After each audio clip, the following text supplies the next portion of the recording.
Everybody, welcome back to another video. बड़ों को प्रणाम, छोटों को आशीर्वाद और मेरी उम्र के नौजवानों यू आर प्रो। तो अभी मैं 2-3 सॉन्ग पे मैंने रिएक्ट किया है, उसके बाद मैं सीधे आ गई हूँ। आज पहली बार कर रही हूँ, मूवी रिव्यू दे रही हूँ, क्योंकि मुझे पता है मैं ऐसे मूवी के कट टू कट सीन्स तो रिएक्ट करती नहीं हूँ, और क्योंकि वो ब्लॉक हो जाते हैं, विजिबिलिटी ब्लॉक हो जाती है जो भी सीन है।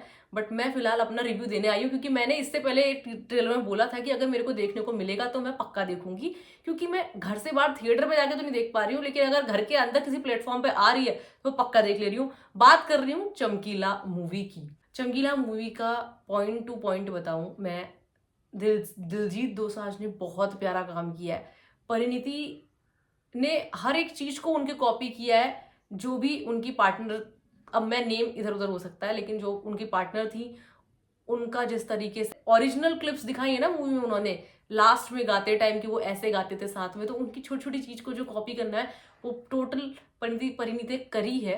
मैंने कल रात को ही देखी है, ठीक है, मैं सो रही थी, तो मेरा मन था कि इस टॉपिक पे एक बार जरूर बोलूं थोड़ा सा, क्योंकि सिर्फ देखना ही नहीं होता, समझना ही नहीं होता उस चीज पे। अगर आपको कुछ लग रहा है ना तो आपको बताना होता है। तो मुझको ये था कि चमकीला कैरेक्टर अपनी जगह पे सही थे या गलत। इस क्वेश्चन का आंसर थोड़ा सा मेरे को टिपिकल लगा, नहीं समझ में आ रहा था, या फिर मैं अपनी तरफ से पूछने आई हूँ कि अपनी तरफ से बताने आई हूँ, और आप लोगों का कमेंट में जानना चाह रही हूँ कि किस तरह का था। वो जिस तरह के गाने बनाते थे ना, वो मेरे को भी थोड़ा सा लगा कि हाँ यार, अब इनअप्रोप्रिएट तो है, लेकिन सुनते भी हैं लोग। जो भी काम ऐसा गलत कहा गया है वो अपने क्या कहते हैं, अपने पर्सनल स्पेस में हर कोई इंसान उसको एंजॉय कर रहा है, ठीक है। लेकिन मैं अगर अपना वो दूं तो मेरे को भी नहीं लगता था कि चलिए गाने होने चाहिए थे। तो उस मूवी में बताया भी गया, उन्होंने बोला कि चमकीला ने बोला, जब उनसे बोला ना कि तू, उन्हें हर तरफ से धमकी मिलने लगी, हर डेरों से धमकी मिलने लगी, पुलिस वालों से धमकी मिलने लगी कि तुम हमारे धर्म को खराब कर रहे हो, ये कर रहे हो, वो कर रहे हो, तो तुम्हें ऐसे गाने नहीं बनाने चाहिए, ठीक है। तो वो मान गए। तो उन्होंने कहा ठीक है, तो वो सीधे उन्होंने भक्ति के गानों पे शुरू करा यार। वो भक्ति गाने गाने लगे। लेकिन जब भक्ति गाने गाने के बाद जब वो करते थे ना, अपने डे उसमें जाते थे, अपने अखाड़ों में जाते थे, तो लोग उनसे फिर डिमांड करते थे वही वाले गानों की, कि अब हो गया, बहुत सारे हमने गा दिया, फिर से वही वाला गाना सुना ना, तो वही वाला गाना सुना। तो मैं ये कह रही हूँ कि इंसान, आर्टिस्ट आर्टिस्ट तो बदल सकता है, लेकिन जनता ने जिसको जिस तरह से देख लिया ना, जनता उसको बदलने नहीं देती है, जनता उसको अपना काम करने नहीं दे रही है। अब आर्टिस्ट का काम है गाना गाना। तो मुझे लास्ट लास्ट में जब वो मूवी आगे बढ़ी है ना, मैं ये सोच रही थी यार, अब आर्टिस्ट करे तो क्या करे यार, उन्हें हर जगह से धमकी मिल रही है कि तू ये गाना मत गा, तू ये गाना मत गा, तू ऐसे गाने मत गा। और जब वो अच्छे गाना गाना चाह रहे हैं तो वहां पे ऑडियंस उन्हें नहीं आने दे रही है, उन्हें कह रही है ऐसा गाना सुनेंगे ही नहीं हम। तो वो क्या करे, एक आर्टिस्ट करे क्या यार। तो मुझे इस टाइम पे थोड़ा सा बस ये भी आई थी कि यार, लास्ट के जो टाइम होता मूवी का एंड होने का, तो उसमें वो खुद बोल रहे होते हैं कि यार, हमें, मेरा तो काम है गाना और शूटर्स का काम है शूट करना, तो मैं कैसे रुक सकता हूँ। तो वो ऐसा नहीं था, उन्हें मुंबई मरने का शौक नहीं था भैया, वो हिम्मत लेके ऐसे चल नहीं रहे थे कि मेरे को मार ही दो। वो तो अपने बचने के लिए सब कुछ करते थे कि मेरे को मत मारो, मैं कर लूंगा, मैं मान जाऊंगा, ठीक है आप ऐसा कह रहे हो तो मैं मान जाऊंगा, ऐसा मैं मान जाऊंगा। लेकिन कोई ऑप्शन ही नहीं छूटा ना, मतलब आप फेमस हो जाओ तब दिक्कत। उन्होंने कहा मेरे से नीचे वाले भी तो सिंगर्स सब कुछ गाना गा रहे हैं, सब बहुत सारे ऐसे काम कर रहे हैं, तो सिर्फ मैं ही क्यों हाईलाइट में हो रहा हूँ, मैं, मेरे को ही क्यों बोल रहे हो आप लोग ये चीज करने के लिए। और वो तो चेंज भी करना चाह रहे थे। देखो ऐसा नहीं है कि गाने, हम गाने को सपोर्ट कर रहे हैं, हम इसको सपोर्ट कर रहे हैं, सुनते सब लोग हैं, ठीक है, लेकिन लेकिन उस चीज पर उन्होंने काम भी किया, उन्होंने तो अपनी लाइन भी चेंज करी, लेकिन लोगों ने करने नहीं दी। तो एक आर्टिस्ट के पास क्या रह जाता है। इस क्वेश्चन का आंसर था कि वो नहीं चाहते थे, वो कोई इंसान, कोई भी आर्टिस्ट मरना नहीं चाहता, कोई भी नहीं मरना चाहता, लेकिन उसके पास कोई ऑप्शन ही नहीं बचता। वो कहते हैं हमारा यही टाइम है, आगे जाके सोचेंगे क्या गलत होगा क्या सही होगा, लेकिन अभी हमारी चीजें बिक रही हैं, तो मैं अभी अपनी चीजों को बोल देता हूँ। और लास्ट लास्ट में तो वो ऐसे हो गए थे कि उन्हें पता था कि कभी भी कुछ भी हो सकता है, कहीं भी हो सकता है, लेकिन बड़ा एक क्वेश्चन मार्क बना के छोड़ गया कि आजकल के आर्टिस्ट का हाल क्या है ना, वो अपने मन की बात अगर कुछ बोलना चाहे तो गलत, नहीं बोलना चाहिए। मतलब बीच में तो मुझे ऐसा लगा कि यार, हर जगह से तो घिर गया इंसान, है ना, गुटों से आ गया, डेरों से आ गया, धमकियां आ गई, पुलिस के पास जाए तो वहां से धमकी है, यहाँ जाए तो वहां धमकी है, यहाँ जाए तो वहां धमकी है।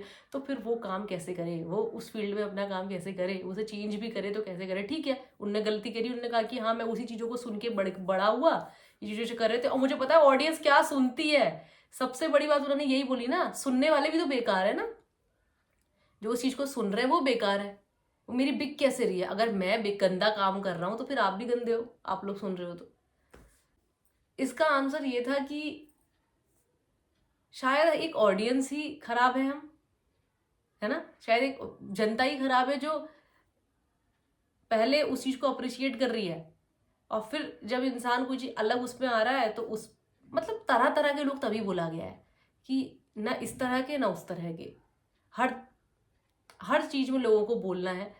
और अपना काम करने से अगर किसी की लगाम लगती है तो वो है आर्टिस्ट। उसे समझ में नहीं आता फिर उसे क्या करना है, क्या करना चाहिए, और फिर लास्ट में क्या हुआ, खत्म लाइफ। एक कैरेक्टर क्वेश्चन मार्क दे गया और कुछ सोचने में मजबूर कर गया कि आर्टिस्ट के पास क्या बचा, वो क्या करे, उसके पास कोई पाथ नहीं दिखा।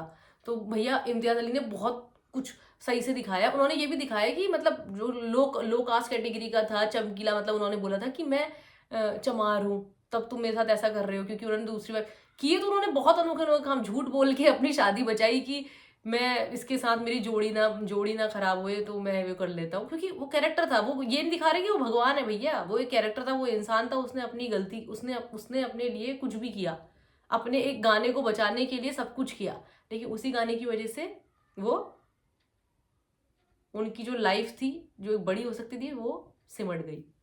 तो एक तो इस तरह का कैरेक्टर मुझे, मैंने ऑफिस से आके भैया बड़ी मुश्किल से हिम्मत जुटा के, मेरा मन था तो कल मैंने 12 बजे तक वो मूवी देखी है, और बहुत बढ़िया काम, सबका बहुत बढ़िया काम लगा। तो अगर आप लोग कभी के लिए भी क्वेश्चन मार्क है, ये रिव्यू है कि मेरे को किस तरह की लगी, और मैंने बताया था, मैंने बोला था कि मेरे को देखनी है तो मैं देख चुकी हूँ, और मेरे को कुछ मिनट के लिए सही वो चीज फील हुई कि अगर हम भी कोई आर्टिस्ट हो, हम भी कुछ हो, तो हम कैसे कर पाएंगे, हम कैसे कर पाएंगे उस चीज का मुकाबला। हमारे मेरे पास भी कोई वो नहीं था, ऑप्शन नहीं था, ब्लर थी मैं कि हाँ यार अब क्या करना चाहिए, फिर अब कैसे करेंगे, अब कैसे चलेगी। तो यहाँ पे जो चीज छोड़ गए ना, ये मूवी जो छोड़ गई अपना निशान, बस इसके लिए मैंने वीडियो बना दी है। तो आप लोग कुछ भी, आप लोगों ने मूवी देख ली हो तो अपना कमेंट सेक्शन में कुछ बता देना अपनी चीज, और नहीं देखी है तो फिर देखो, क्योंकि मेरे बोलने से इसका कोई क्लाइमैक्स रिवील नहीं होने वाला, सबको पता है, कहानी है सबको पता है, पर जिस तरह से पिरोया गया है वो आपको देखनी पड़ेगी। तो चलो जाती हूँ फिलहाल, bye bye, take care, Tata.